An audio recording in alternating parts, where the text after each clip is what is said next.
Good morning बच्चों। तो हम लोग अपना पोवर्टी चैप्टर स्टार्ट करेंगे। हम लोगों ने पहले भी कुछ डिस्कशन कर रखा है, तो थोड़ा सा हम लोग पोवर्टी के बारे में पढ़ेंगे। देखिए, सबसे पहला क्वेश्चन ये खड़ा हो रहा है कि सर पोवर्टी हम लोगों के लिए क्या मतलब, एक पोवर्टी है क्या, पोवर्टी प्रॉब्लम क्यों बन गया है। देखिए, सबसे पहली इंपॉर्टेंट बात ये बताएं बच्चों कि कभी भी हम डिफाइन नहीं कर सकते पोवर्टी को। एग्जैक्टली डिफाइन करना वेरी मच डिफिकल्ट। अगर हम लोग बात करें एग्जैक्ट डेफिनेशंस पे, तो पोवर्टी डिफाइन नहीं किया जा सकता है पूरी तरीके से। हाँ, हम ये जरूर कह सकते हैं कि पोवर्टी एक स्टेट है, पोवर्टी एक सिचुएशन है। देखिए, रियल में बच्चों क्या है, कहता है कि poverty is a state in which the people do not have sufficient income to fulfill the basic necessities of a life। कोई भी इंसान अपने लाइफ के बेसिक नेसेसिटीज को पूरा नहीं कर पा रहा है, like fooding, we can say clothing, shelter, education, health। यानी बच्चों हम कह सकते हैं कि पोवर्टी क्या है। पोवर्टी वो सिचुएशन है, पोवर्टी वो स्टेट है जिसमें कोई भी इंसान, उसके पास इतने सफिशिएंट इनकम नहीं होते, इतने सफिशिएंट इनकम नहीं है कि वो इंसान अपने लाइफ के बेसिक नेसेसिटीज को पूरा कर सके, मिनिमम रिक्वायरमेंट। देखिए, मतलब गवर्नमेंट भी इस बात को मानती है कि मिनिमम रिक्वायरमेंट को भी हम पूरा नहीं कर पाते। अब आप बोलेंगे कि सर मिनिमम रिक्वायरमेंट का क्या मतलब है, what here minimum requirement means. जैसे बच्चों, मिनिमम रिक्वायरमेंट इंक्लूड्स फूड। समझिए, मान लीजिए कि अगर फूडिंग अवेलेबल हम नहीं कर पा रहे हैं, उसके बाद क्लोथिंग। अगर बच्चों हम क्लोथिंग अवेलेबल नहीं कर पा रहे हैं, तीसरी सबसे बड़ी बात हाउसिंग। अगर वो इंसान खुद के लिए रहने की फैसिलिटी अवेलेबल नहीं कर पा रहा है, एडुकेशन।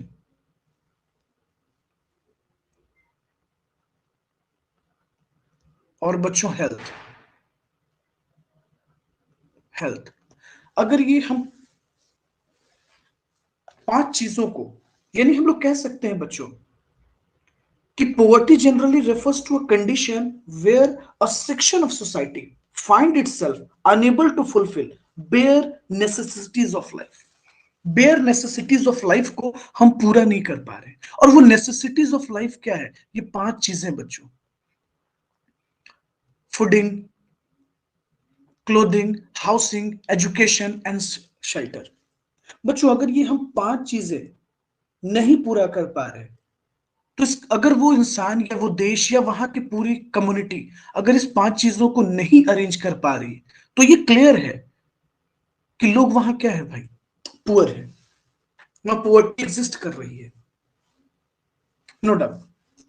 अब देखिए, क्वेश्चन ये खड़ा हुआ बच्चों, क्वेश्चन ये खड़ा हुआ कि इंडिपेंडेंस के बाद से अगर हम बात करें, तो कहीं ना कहीं बच्चों इंडिपेंडेंस के बाद से गवर्नमेंट लगातार इन सब चीजों को एज अ चैलेंज लेकर चल रही है। क्या करने के लिए, चीजों को सुधारने के लिए।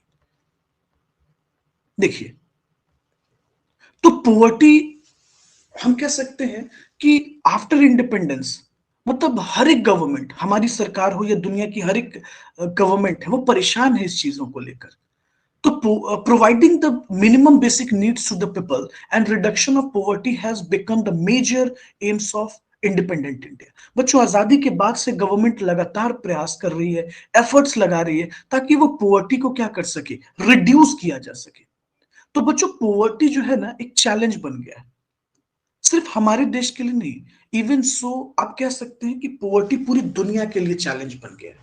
और बच्चों, लगभग ये माना जाता है कि पूरे दुनिया में लगभग 300 मिलियन लोग पुअर है। 300 मिलियन। सुन रहे हो बच्चों, 300 मिलियन पीपल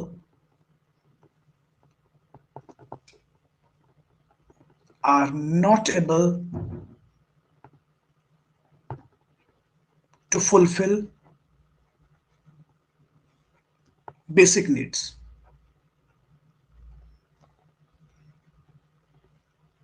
बेसिक नीड्स बच्चों, 300 मिलियन लोग पूरी दुनिया में हैं जो अपने बेसिक नीड्स को पूरा नहीं कर पा रहे। और बेसिक नीड्स का मतलब आप बेहतर तरीके से समझने लगे, वो पांच चीजें, फूड, क्लोथिंग, शेल्टर, एजुकेशन और हेल्थ तो बच्चों आगे आता है, लेकिन ये तीन चीज तो सबसे ज्यादा जरूरी माना जाता है, बेसिक्स। Food, cloth, shelter. सोचिए, पूरी दुनिया में लगभग 300 मिलियन लोग ऐसे हैं बच्चों। और एक सबसे इंपॉर्टेंट बात आपको बताते हैं, एक सबसे इंपॉर्टेंट बात, माना जाता है कि 1/5 of the world's poor reside in India. मतलब पूरी दुनिया के जितने पुअर हैं, इसका 1/5 हिस्सा रिसाइड इन इंडिया। ये कहां रिसाइड करते हैं? इंडिया में रिसाइड करते हैं। 1/5 ऑफ द पुअर इंडिया में रिसाइड करते हैं। सोचिए आप, 1/5 of poors reside in India, यानी पुअर्टी का आलम आप देखिए। और आफ्टर इंडिपेंडेंस बच्चों, हम कह सकते हैं कि आजादी के बाद से गवर्नमेंट लगातार प्रयास कर रही है, गवर्नमेंट लगातार एफर्ट्स लगा रही है कि पोवर्टी को क्या किया जा सके, रिड्यूस कर दिया जा सके। पोवर्टी ना बच्चों एक अभिशाप है। मतलब आप कह सकते हैं poverty is the father of criminalisation, insurgency, terrorism जैसी चीजों की के फादर माना है, क्योंकि यहां से बहुत सारी बुराई पैदा होती है बच्चों, बहुत सारे क्राइम्स पैदा होते हैं पोवर्टी से। और ये एक सामाजिक अभिशाप है, एक सामाजिक बुराई है, एक सामाजिक गाली है। Poverty is a wide spread social evils. बहुत सारी बुराइयां इससे पैदा होती हैं बच्चों। आई बात समझ में? देखिए, बड़ा अच्छा स्टेटमेंट है महात्मा गांधी जी का, आप देखेंगे तो। देखिए, poverty is the worst form of violence. किसी भी समाज के लिए बच्चों एक वायलेंस का रूप है पोवर्टी। आप समझ सकते हैं कितनी बड़ी बात कही गई है पोवर्टी से रिलेटेड। पोवर्टी क्या है? एक वर्स्ट फॉर्म ऑफ वायलेंस। खैर, ये तो बात की बात है, चलिए इस पे अभी हम लोग ज्यादा डिबेट नहीं करेंगे। तो ओवरऑल हम लोगों ने भी क्या समझा बच्चों, कि पोवर्टी क्या है? पोवर्टी एक स्टेट है, पोवर्टी एक सिचुएशन है जिसमें कोई भी इंसान अपने बेसिक नेसेसिटीज ऑफ लाइफ को पूरा नहीं कर पाता, जैसे फूडिंग, क्लोथिंग, शेल्टर। गवर्नमेंट ने बच्चों इस बेसिक नेसेसिटीज में दो चीजें और ऐड की है। जब बात हम करते हैं एजुकेशन और हेल्थ, ये भी आपका अधिकार है, ये भी बच्चों का अधिकार है, ये आपको मिलना चाहिए, हर एक सिटीजन का राइट है। और आफ्टर इंडिपेंडेंस बच्चों, गवर्नमेंट लगातार एफर्ट लगा रही है, लगातार गवर्नमेंट कोशिश कर रही है कि चीजों को क्या कर सके, गवर्नमेंट ठीक कर सके, गवर्नमेंट इसको सुधार सके, कंट्रोल कर सके। आफ्टर इंडिपेंडेंस गवर्नमेंट लगातार प्रयास कर रही है। और अभी जस्ट हम लोगों ने एक बहुत इंपॉर्टेंट और बहुत बड़ी बात देखा और समझा कि सर, लगभग पूरी दुनिया में 300 मिलियन लोग हैं जो अपने बेसिक नेसेसिटीज को पूरा नहीं कर पाते। तो आप समझ रहे होंगे कि ये पोवर्टी लाइन से बिलो है, पोवर्टी लाइन के नीचे है। और माना जाता है बच्चों कि पूरी दुनिया की जो पुअर्स है, पोवर्टी लाइन के जो नीचे रह रहे हैं, इसका 1/5 हमारे देश में रिसाइड कर रहा है। अब क्वेश्चन खड़ा होगा कि सर पोवर्टी क्या है, ये तो हम समझ गए, लेकिन सर पुअर्स कौन है? भाई पुअर्स किसको मानेंगे, है ना बच्चों? Who are the poors? मन में क्वेश्चन क्रिएट होगा ना कि सर पोवर्टी में ठीक है, पुअर कौन है, पुअर हम किसको कहते हैं? तो बच्चों, economist identify the poor in rural and urban area on the basis of their occupation and ownership of the assets. एक बड़ा अच्छी बात आपको बताते हैं। देखिए, जब आप सवाल करेंगे कि पुअर्स कौन है, तो देखिए इकोनॉमिस्ट लोगों का क्या जवाब है। इकोनॉमिस्ट जो है हमारे देश के या दुनिया के, इनका क्या कहना है? देखिए, इनका कहना है, और इकोनॉमिस्ट ने पुअर्स को किस तरीके से आइडेंटिफाई किया है, आइडेंटिफाई किया है। आइडेंटिफाई करने का दो तरीका बनाया बच्चों इन्होंने। इन्होंने बनाया कि on the basis of occupation, ये कर क्या रहे हैं उससे हम जज करेंगे। तो एक बेसिस है ऑक्यूपेशन का, और दूसरा बच्चों ऑनरशिप ऑफ एसेट्स।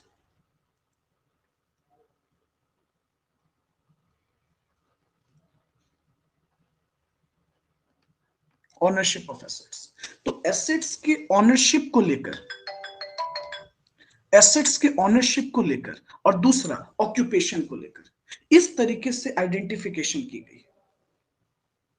पुअर कौन है? तो हमारे देश में बच्चों कहा जाता है कि economist identify the poor in an urban area.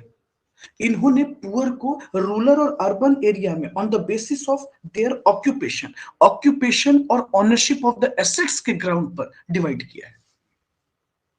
किस पर डिवाइड किया गया? On the basis of occupation and ownership. अब देखिए, कहता है पोवर्टी के बारे में कि poverty is a great curse on humanity. Poverty क्या है?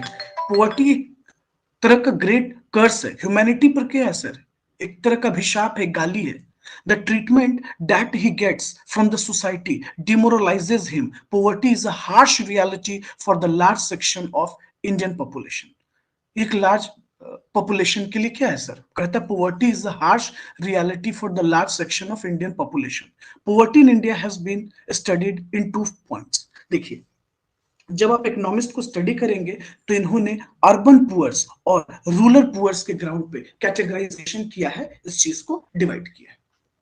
अर्बन पुअर और रूरल पुअर। कौन है अर्बन पुअर, कौन है रूरल पुअर, हम लोग इस पर अभी बात करेंगे। तो एक देखिए, मन में बार बार ये क्वेश्चन क्या होता है बच्चों कि पुअर कौन है, ये कैसे जज किया है? एक मतलब कोई बेसिस होना चाहिए। तो जब आप स्टडी करेंगे तो हमारे देश में जो इकोनॉमिस्ट हैं, कहा जाता है कि economist identified the poor in rural area and urban area on the basis of occupation and ownership. Occupation और ऑनरशिप के ग्राउंड पर इसको बाइफर्केशन की गई है। ठीक है, तो ओवरऑल हम लोगों ने पोवर्टी के बारे में ये चीज तो समझ लिया कि सर जो पुअर्स की कैटेगराइजेशन की गई है, अर्बन पुअर्स और रूरल पुअर्स। तो इकोनॉमिस्ट लोगों ने जो बेसिस और आधार माना, वो माना ऑक्यूपेशन, मतलब उनका पेशा क्या है, वो क्या कर रहे हैं, किस तरीके से काम कर रहे हैं। दूसरा, कितने एसेट्स के ऑनर हैं, उस ग्राउंड पर डिवाइड किया गया है। आइए हम लोग उस पर भी बात करते हैं। तो पहला क्वेश्चन ये खड़ा हुआ बच्चों, किन पर? तो अर्बन पुअर्स पे। देखिए, आइए थोड़ा अर्बन पुअर्स पे हम लोग बात करेंगे। देखिए बच्चों, क्या बोला जाता है कि in urban area poors are largely the overflow of rural people who have migrated to urban area in search of livelihoods. देखिए, इस चीज को समझिए। इकोनॉमिस्ट लोगों का क्या मानना है बच्चों? इकोनॉमिस्ट का मानना है कि अगर कोई इंसान ग्रामीण इलाकों में रहता था, रूरल एरिया, देखिए ये रूरल एरिया में बंदा रिसाइड करता था, और बच्चों ये इंसान माइग्रेट कर गया। माइग्रेट कर गया मतलब ये माइग्रेट करके कहां पहुंचा? ये माइग्रेट करके पहुंचा अर्बन एरिया में। अब ये भाई साहब अर्बन एरिया यानी शहरी एरिया में क्यों पहुंचे? तो ये भाई साहब अर्बन एरिया में आए किस लिए? तो वर्क की सर्च में, अपने लाइवलीहुड्स, अपनी जिंदगी को चलाने के लिए, लाइवलीहुड्स के लिए, अपनी दिनचर्या, अपनी जिंदगी को रन कराने के लिए। तो देखिए बेटा, कहा जाता है कि अर्बन एरिया में जो पॉपुलेशन, सॉरी, जो पॉवर्टी स्प्रेड हुई है, बढ़ा है, ये ओवरफ्लो है। मतलब रूरल एरिया से जब लोग ओवरफ्लो होते हैं, किस लिए? तो लाइवलीहुड्स के लिए। They are usually labours who are engaged in variety of, जैसे बच्चों कोई इंसान कैजुअल लेबर से आया है मजदूरी के लिए, जैसे बच्चों रोड साइड वेंडर है, कोई बंदा सब्जी, ये देखो जूस बेच रहा है, मोमोज बेच रहा है, चाट बेच रहा है, यहां से भी इंक्रीज हो रही है बच्चों। जैसे कोई कोक मोची है, हो सकता है ये भाई साहब गांव से उठकर आए होंगे। बच्चों रैक पिकर्स है, कोई बंदा कचरा उठाने वाला है। बेगर है, कोई रिक्शा चला रहा है, कोई ठेला चला रहा है। तो doing the variety of job on the road side, rickshaw ठेला रन कर रहा है, समझिए, डोमेस्टिक सर्वेंट है, कहीं किसी के यहाँ खाना बना रहा है, किसी के यहाँ माली है, किसी के यहाँ काम कर रहा है। तो इस कैटेगराइजेशन पे जज किया बच्चों कि जो अर्बन पुअर्स हैं, तो सबसे पहला कि अर्बन पुअर्स क्यों बढ़ा, अर्बन पुअर्स क्यों जनरेट हुए। इस एक्चुअली अर्बन पुअर्स का जो कॉन्सेप्ट आया है, ये ओवरफ्लो से आया है बच्चों। माना जाता है कि in urban area poors are largely the overflow, ये ओवरफ्लो हुआ है। रूरल एरिया से उठकर लोग शहर की तरफ, गांव इलाके से उठ के शहरी एरिया में पहुंचे। क्यों पहुंचे? तो अपना लाइवलीहुड चलाना था, अपनी जिंदगी चलानी थी, इंसान पहुंचा। जैसे मजदूरी के लिए मजदूर आया बच्चों, कोई वेंडर है रोड साइड, कोला बेच रहा है, आइसक्रीम बेच रहा है, बच्चों मोमोज बेच रहा है, चाट का ठेला लगा रहा है, कोई रिक्शा चला रहा है, कोई ऑटो चला रहा है, कोई रिक्शा खींच रहा है। तो ये बेसिकली कॉन्सेप्ट हुआ अर्बन पुअर्स का। अच्छा, ये इंसान भी क्यों आया? क्योंकि इसकी सारी जरूरतें वहां पूरी नहीं हो रही थी। आई बात समझ में? चलिए, यानी सर बेसिक वजह बच्चों आप कह सकते हैं स्टारवेशन और माल न्यूट्रिशन माना गया है। स्टारवेशन, कमी, भूखमरी, इसलिए इंसान को मूव करना पड़ा अपनी जगह से।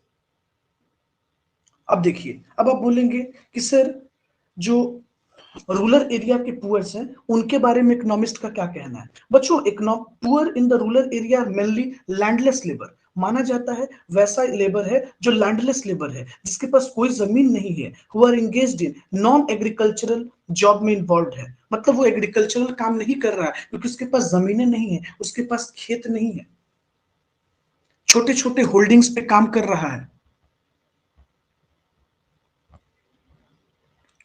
जैसे देखिए, मन में ये क्वेश्चन आएगा कि सर रूरल पुअर्स किनको माना गया है?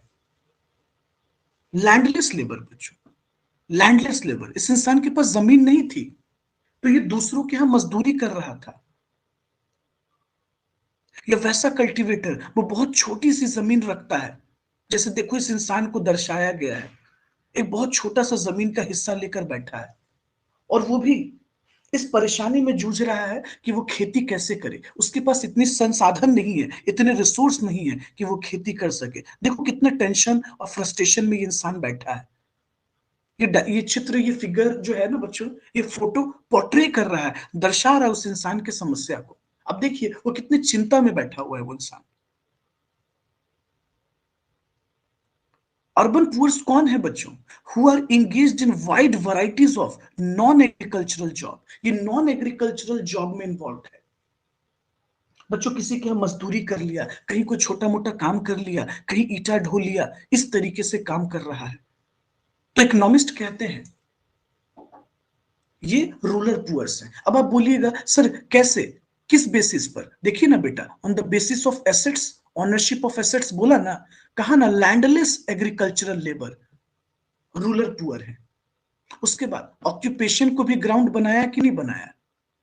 अब आप बोलेंगे सर ऑक्यूपेशन यहाँ कहाँ है? बिल्कुल ऑक्यूपेशन है।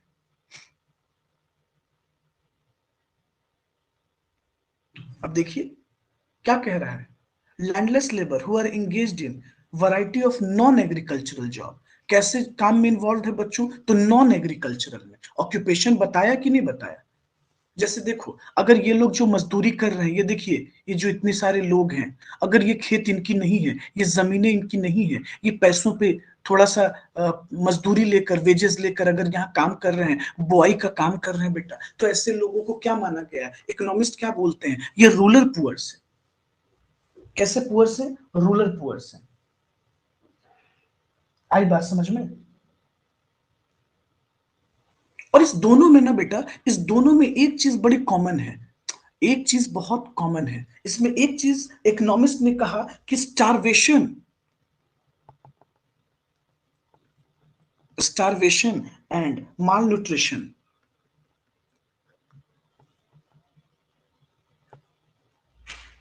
माल न्यूट्रिशन ये बहुत कॉमन है, की कैरेक्टरिस्टिक्स है। मतलब बच्चों, चाहे वो पुअर रूरल का हो, चाहे वो पुअर अर्बन का हो, भूखमरी, माल न्यूट्रिशन ये कॉमन है। दोनों इस चीज से भुगत रहा है।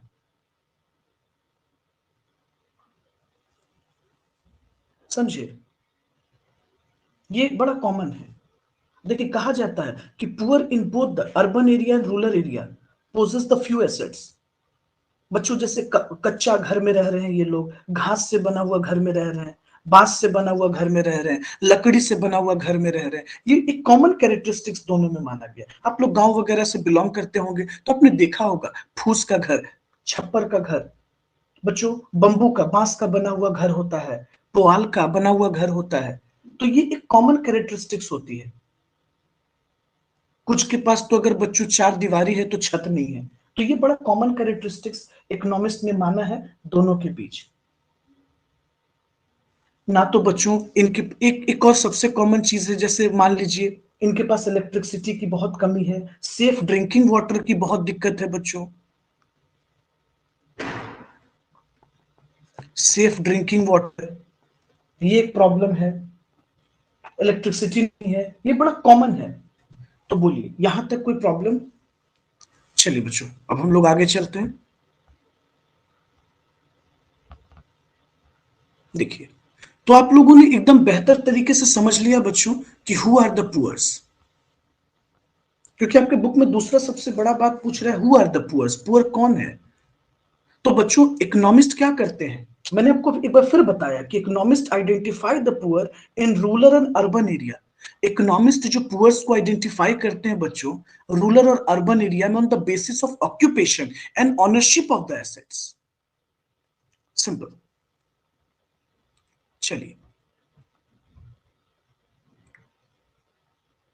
अब देखिए, फिर हम लोग अगला टॉपिक देखेंगे कि सर एक बेसिक कैरेक्टरिस्टिक्स बताइए जो पुअर्स, अभी जैसे हम आपसे डिस्कस कर रहे थे कि ये बड़ा कॉमन है सर, चाहे वो अर्बन पुअर्स हो, देखिए बेटा, चाहे वो अर्बन पुअर्स हो या रूरल पुअर्स हो,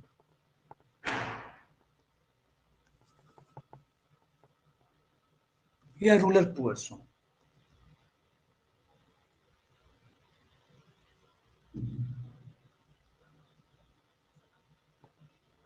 ये एक बड़ा कॉमन कैरेक्टरिस्टिक्स है। हंगर बच्चों, भूख, माल न्यूट्रिशन, स्टारवेशन, कहा जाता है बच्चों starvation and hunger are the basic problems of poorest household. बच्चों भूखमरी, खाना अरेंज नहीं होना बच्चों, भूखे रहना, फूड का अरेंजमेंट नहीं होना, malnutrition is the alarming high among the poors. ये एक बड़ा कॉमन समस्या है, ये दोनों इस चीज से जूझ रहे हैं। पुअर हेल्थ, क्योंकि बच्चों अगर अच्छा खाना नहीं मिलेगा तो हेल्थ भी अच्छा नहीं होगा, फिजिकली वो वीक रहेंगे,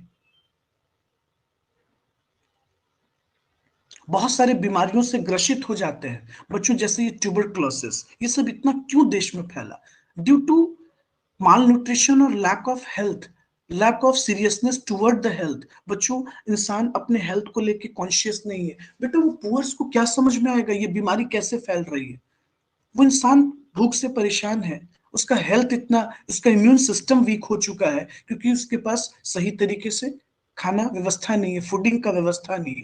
तो ये बड़ा कॉमन चीज माना जाता है दोनों में, अर्बन एरिया हो या पुअर हो। Hunger, malnutrition, starvation, poor health, limited economic opportunities. बच्चों इसके पास इकोनॉमिक अपॉर्चुनिटीज भी तो नहीं है, क्योंकि इंसान पढ़ा लिखा नहीं है, इसके पास स्किल नहीं है, तो ये एक स्टेबल जॉब भी तो नहीं ले पाता ना। आप सोचो ना, एक स्टेबल नौकरी कैसे मिलेगी, इंसान ने कभी पढ़ा नहीं, क्योंकि वो गरीबी से परेशान है, उसके पास कोई स्किल्स डेवलप नहीं हो पाया, क्योंकि उसको पता नहीं है कि स्किलफुल होना बहुत जरूरी है। अगर आप पढ़े लिखे नहीं है तो कम से कम स्किलफुल होइए, तो उसको ये भी नहीं पता है। और they are not able to negotiate their legal wages. ये इंसान उस सिचुएशन में भी नहीं होता कि ये नेगोशिएट कर पाए अपने सही मजदूरी के लिए जो उसको मिलना चाहिए, और ज्यादातर इनका एक्सप्लॉयटेशन होता है। एम्प्लॉयर ज्यादातर इनको क्या करते हैं, एक्सप्लॉइट करते हैं, क्योंकि जो पढ़ा लिखा वर्ग होता है बच्चों वो एक्सप्लॉइट करता है, रिच सेक्शंस। तो ये बड़ा कॉमन कैरेक्टरिस्टिक्स है, चीजों को समझिएगा। जब आप आंसर लिखिएगा तो इस बात को जरूर ध्यान रखिएगा कि ये दो तीन चीजें बड़ी कॉमन है बच्चों, जैसे लिमिटेड इकोनॉमिक अपॉर्चुनिटीज, इनके पास इकोनॉमिक अपॉर्चुनिटीज नहीं होता, लैक ऑफ लिटरेसी है, लैक ऑफ स्किल्स है, स्टेबल जॉब की बहुत कमी है बच्चों, ये एक्सप्लॉइट किए जाते हैं on the ground of their wages, poor health का इनके साथ प्रॉब्लम्स है, हंगर है, माल न्यूट्रिशन है, स्टारवेशन है, ये सब बड़ा कॉमन कैरेक्टरिस्टिक्स है, चाहे वो पुअर अर्बन हो चाहे वो पुअर रूरल्स हो।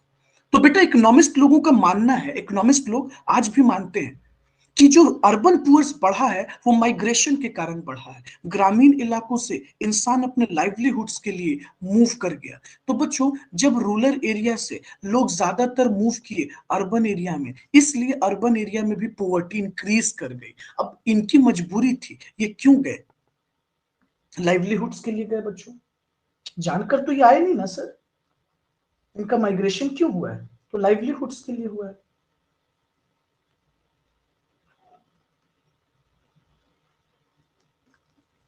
चलो, आई थिंक सो यहां तक चीजें आपको क्लियर हुई होगी।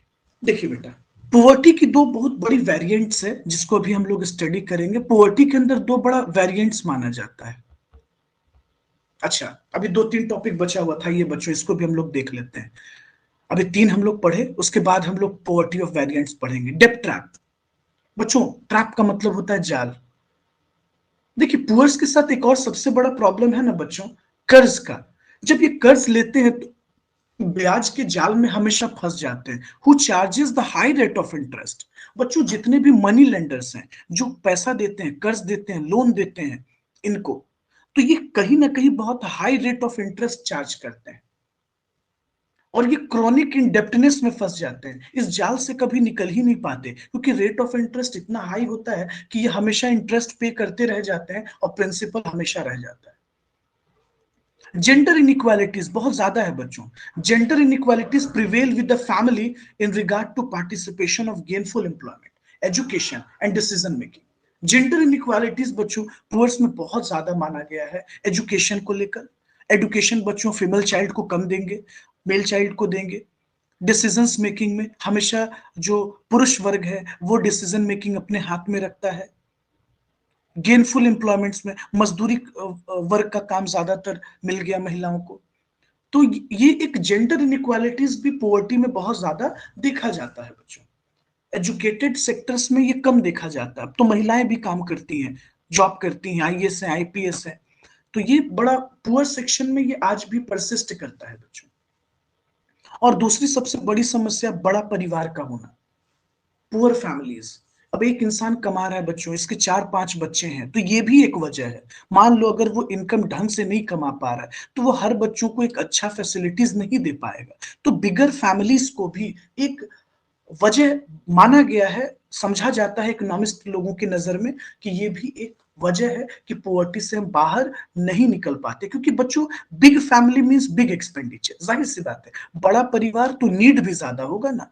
You need more food, you need more cloth, you need more medicine, you need more money for education. तो ये भी तो एक वजह है। और आप इतना तो समझते हैं कि ये भी अपने आप में एक इंपॉर्टेंट वजह है।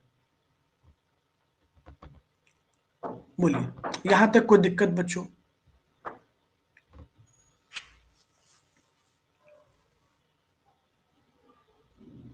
चलिए, आइए। तो अब हम लोगों को पोवर्टी के दो वेरिएंट्स पढ़ने हैं, तो इस वेरिएंट्स पे भी हम बात करेंगे। आइए, उससे पहले हम लोग एक पोवर्टी लाइन को समझ लेते हैं कि भाई पोवर्टी लाइन क्या है। देखिए बच्चों, पोवर्टी लाइन के बाद हम लोग वेरिएंट्स को देख लेंगे। देखिए, कहा जाता है पोवर्टी लाइन के बारे में कि poverty line is a cut off line of distribution which usually divides the population of a country as a poor or non-poor। मतलब बच्चों, पोवर्टी लाइन क्या है? पोवर्टी लाइन एक इमेजिनरी कॉन्सेप्ट है बच्चों। मतलब एक लाइन है, एक लाइन ऑफ डिस्ट्रीब्यूशन है जो आबादी को दो हिस्सों में बांट रहा है कि ये इंसान पुअर है या ये इंसान नॉन पुअर है। तो भाई कैसे, क्या किया गया है, इस कॉन्सेप्ट में क्या रखा गया है? देखिए बच्चों, कहा जाता है कि concept of poverty line is used to measure the extents of poverty. देखिए, कहा जाता है people having income below the poverty line. अगर इस पोवर्टी लाइन से आपका इनकम कम है तो आप क्या माने गए हैं भाई? पुअर माने गए हैं। People with the income above the poverty line are non poor.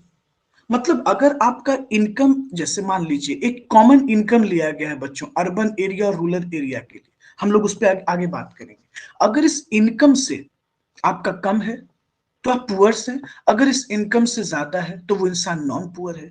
यही चीज अर्बन एरिया के लिए भी है और यही चीज रूरल एरिया के लिए भी माना गया है। तो पोवर्टी लाइन क्या है बेटा? अगर आपसे कभी कोई पूछता है तो पोवर्टी लाइन एक कट ऑफ लाइन है, cut off line of distribution.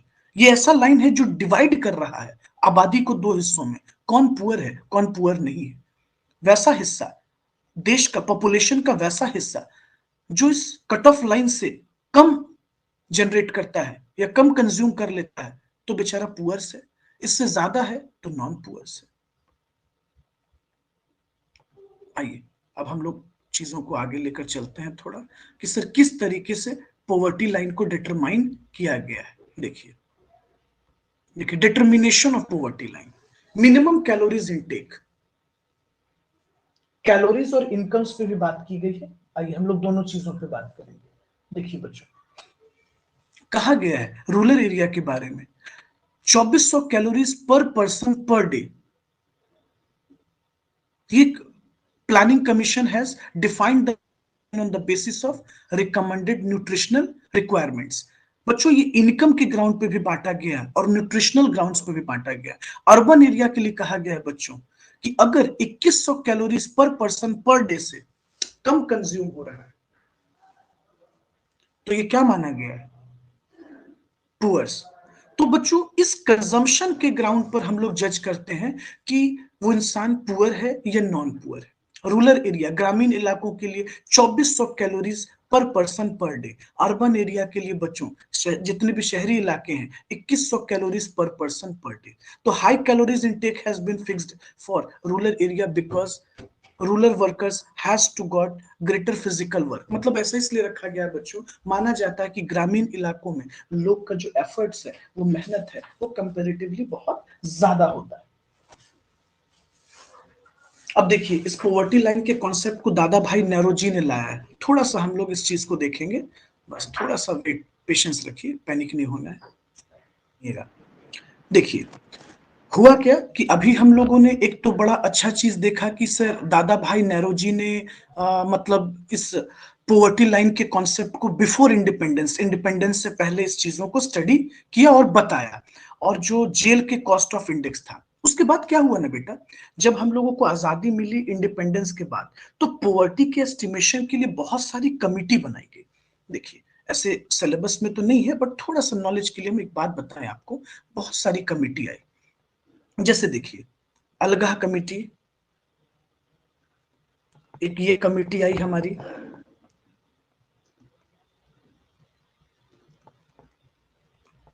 Nineteen 1979 में इस कमेटी को भी बनाया गया।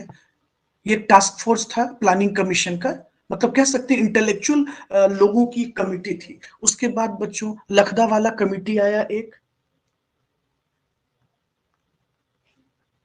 लखदा वाला कमेटी। ये कमेटी बच्चों लगभग शायद अपना 1993 के आसपास आया, लखदा वाला कमेटी। ये सब पॉवर्टी को मेजर करने के लिए बनाई गई थी बच्चों।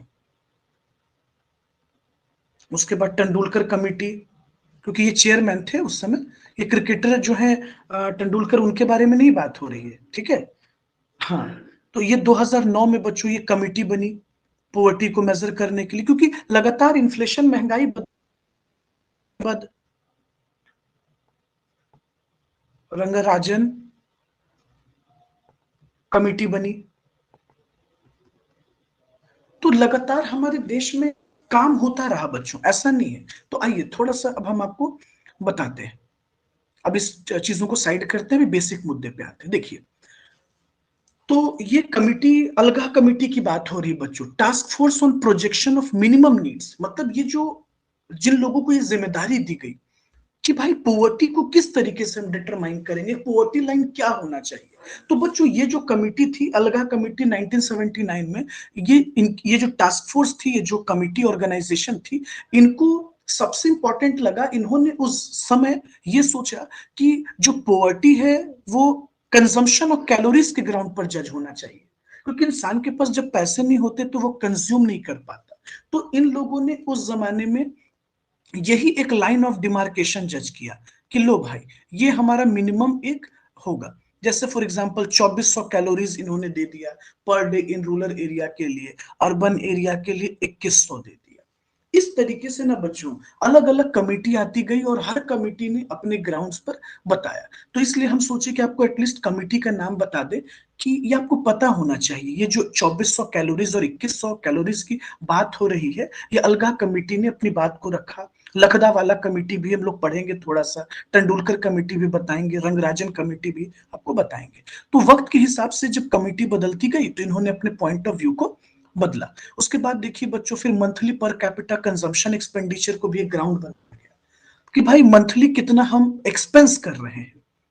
अब यहाँ एक प्रॉब्लम ये आता है ना बेटा कि ये इन्फ्लेशन के अकॉर्डिंगली बदलता रहता है। जिस तरीके से महंगाई चेंज होती है तो ये चेंज होता है। मतलब इन्होंने एक बास्केट बनाया कि मिनिमम ये चीजों का कंजम्पशन होना चाहिए। बेटा देखो, दुनिया में खाने के लिए तो लाखों चीजें हैं, करोड़ों चीजें हैं, लेकिन ये जो कमिटी है इन्होंने लाखों चीजों को नहीं लिया, इन्होंने कुछ बेसिक चीजों को रखा। मतलब कंजम्पशन बास्केट बनाया कि भाई देखो बेटा, कंज्यूम करने को तो लोग अल्कोहल भी पी रहे हैं, तो अल्कोहल पे भी पैसा खर्च हो रहा है, शराब पे भी पैसा खर्च हो रहा है, तो उसको थोड़े काउंट होगा बच्चों। स्मोकिंग पे भी खर्च हो रहा है, तो एक मिनिमम कंजम्पशन बास्केट बनाया कि भाई इसमें ये चीजें अगर कंज्यूम करता है तो मंथली इतना अगर कंज्यूम करेगा ये अमाउंट, तो भाई ये पुअर है। नहीं कर पाता है तो पुअर है, अगर इससे ज्यादा एक्सपेंस कर रहा है तो पुअर नहीं है। तो ये एक ग्राउंड बनाया गया। चलिए चलिए, तो हम लोगों ने पोवर्टी लाइन तो देखा बेटा, डिटर्मिनेशन ऑफ पोवर्टी लाइन ये भी हम लोग समझ गए। अब आइए सर, ये मंथली जो है क्या बनाया गया, आइए इसको भी थोड़ा देख लीजिएगा। Monthly per capita consumption expenditure या monetary value of minimum calories intake क्या बनाया गया। देखिए बेटा, according to Tendulkar committee report, देखिए तेंदुलकर कमिटी जो रिपोर्ट आई जो 2004-5 में आया, the estimation of poverty line कितना बताया गया, ₹447 monthly per capita consumption expenditure, कहां के लिए, रूरल एरियाज के लिए, और ₹579 फॉर अर्बन एरियाज के लिए। समझिएगा बच्चों, तेंदुलकर कमिटी अपना रिपोर्ट एक्सपेंडिचर से रिलेटेड देती है, और ये बास्केट ऑफ कंजम्पशंस को लेकर चलते हैं, गुड्स को लेकर चलते हैं। और इन्होंने प्राइस राइज को कंसिडर किया उस जमाने में, उस समय में जो प्राइस जिस अकॉर्डिंगली था बेटा, उसी अकॉर्डिंगली जज किया गया था। कितना, 447। ध्यान दीजिएगा, कभी आपसे कोई पूछता है कि रूरल एरियाज के लिए कितना था, तो ₹447 monthly per capita expenditure, consumption expenditure.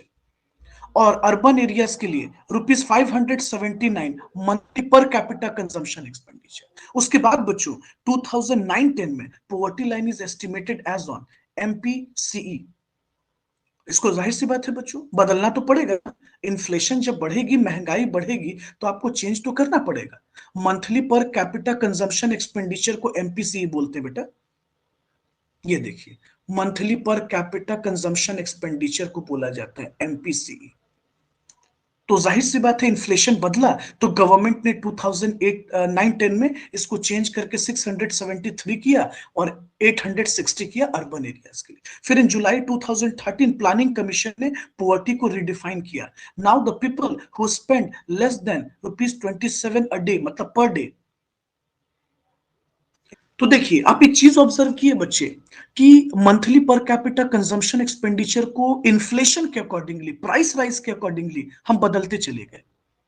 जैसे जैसे चीजों की कीमत बदलती चली गई, महंगाई बदलता चला गया, गवर्नमेंट ने इस चीज को बदलते चले गए। आप एग्जाम्पल देख सकते हो, तेंदुलकर कमेटी रिपोर्ट 2004-5 में अलग था, फिर 9-10 में इसको अलग कर दिया गया। जाहिर सी बात है ना बच्चों, इतने सालों में महंगाई भी तो बढ़ी, 4-5 साल में महंगाई बढ़ी, तो चीजों को बदलना पड़ा। और फिर प्लानिंग कमीशन ने जुलाई 2013 में इस चीज को फिर से रिडिफाइन कर दिया बच्चों, और इसको कर दिया कि भाई 27 ₹27.20 से अगर कम खर्च कर रहा है कोई, कहाँ, इन रूरल एरियाज में, और ₹33.33 से अगर कम खर्च कर रहा है तो वो बीपीएल के नीचे है।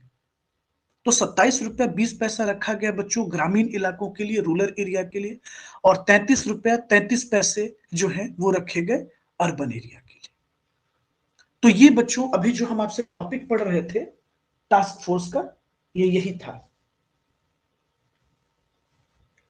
तो देखिए, जो पहली अलगा कमिटी आई बेटा, उन्होंने कैलोरीज इनटेक बताया। उसके बाद जब दूसरी कमिटी आई जो मैंने अभी आपसे डिस्कशन किया, ठीक है, तो बाद में जब ये कमिटीज आई तो सबने अपना अलग अलग तर्क दिया। लखदा वाला कमिटी आई बेटा, फिर तेंदुलकर कमिटी आई तो तेंदुलकर कमिटी ने अपने रिपोर्ट को दे दिया। इस तरीके से चीजें चली, बदलती चली गई। अब हम लोग थोड़ा सा टॉपिक को आगे बढ़ाते हैं, होप तक क्लियर होगा।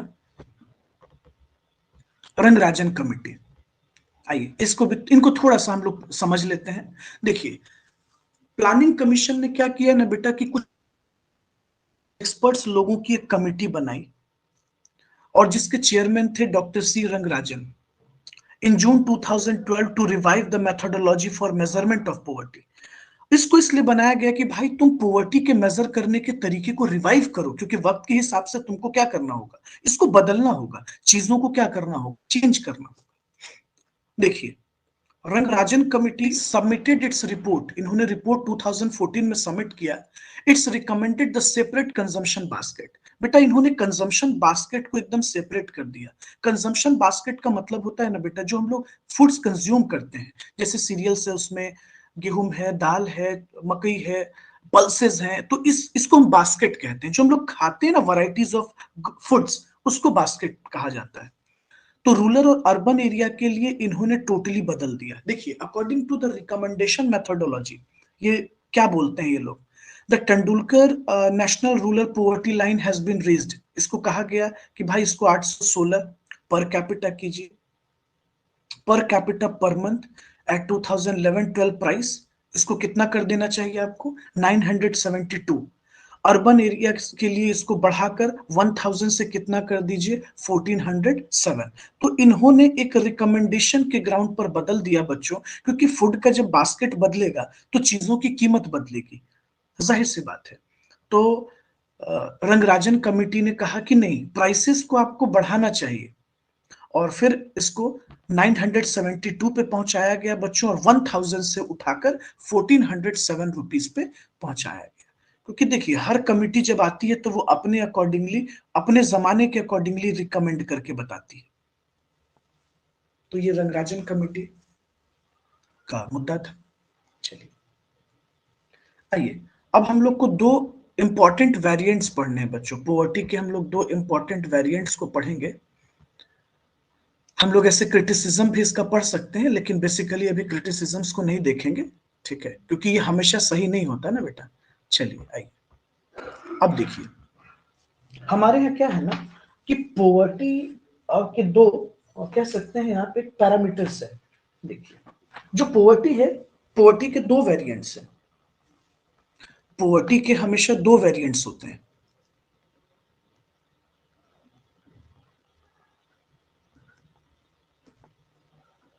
एक एब्सोल्यूट और एक रिलेटिव। देखिए, एब्सोल्यूट पुअर्स किसको कहा गया है बेटा, वैसा वैसा वर्ग जो अपने बेसिक नीड्स को पूरा ही नहीं कर पाता है। यानी हम लोग कह सकते हैं, when we fix up the particular criterions or a cutoff point, we call the poverty lines, and we look the number of peoples below poverty line are looking at absolute poverty। कहने का simple मतलब है बच्चों कि हम लोग जो एक minimum cut off line set करते हैं, चाहे वो बेटा इनकम के पॉइंट ऑफ व्यू से हो, वो जो कट ऑफ लाइन है, चाहे आप इनकम के पॉइंट ऑफ व्यू से कह रहे हो या कैलोरीज के पॉइंट ऑफ व्यू से कह रहे हो, अगर इससे कम कंज्यूम किया गया तो वो एब्सोल्यूट पुअर है। या यूं कह लो तुम, या यूं कह लो कि it refers to the minimum needs determined for poverty. अगर ये अपने मिनिमम नीड्स को भी पूरा नहीं कर पा रहे हैं तो जाहिर सी बात है ये एब्सोल्यूट पुअर है। यानी आप कह सकते हो कि वैसे सारे पुअर्स जो पॉवर्टी लाइन के अंदर हैं वो एब्सोल्यूट पुअर है। सिंपल। चाहे ये कैलोरीज के ग्राउंड पर आप चेक करो या एक्सपेंडिचर के ग्राउंड पे चेक करो, ये एब्सोल्यूट पुअर है। तो भाई एब्सोल्यूट पॉवर्टी क्या हुआ, एब्सोल्यूट पॉवर्टी का मतलब हुआ वैसे पॉवर्टी, यानी those poors who are below poverty line. ये लोग क्या है, तो ये पॉवर्टी लाइन के अंदर है, बिलो पॉवर्टी लाइन है, पॉवर्टी लाइन के अंदर है, तो जाहिर सी बात है ये एब्सोल्यूट पुअर है।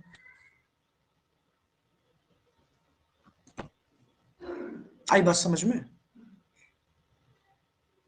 रिलेटिव पॉवर्टी बच्चों, जब हम लोग कंपैरिजन करके पढ़ते हैं, आप ही देख लो ना, आज कहने को अनिल अंबानी भी रिच है, नो डाउट, मुकेश अंबानी भी अमीर है, लेकिन जब आप कंपैरिजन करते हैं तो ये एक दूसरे के रेफरेंस में गरीब तो हो जाते हैं।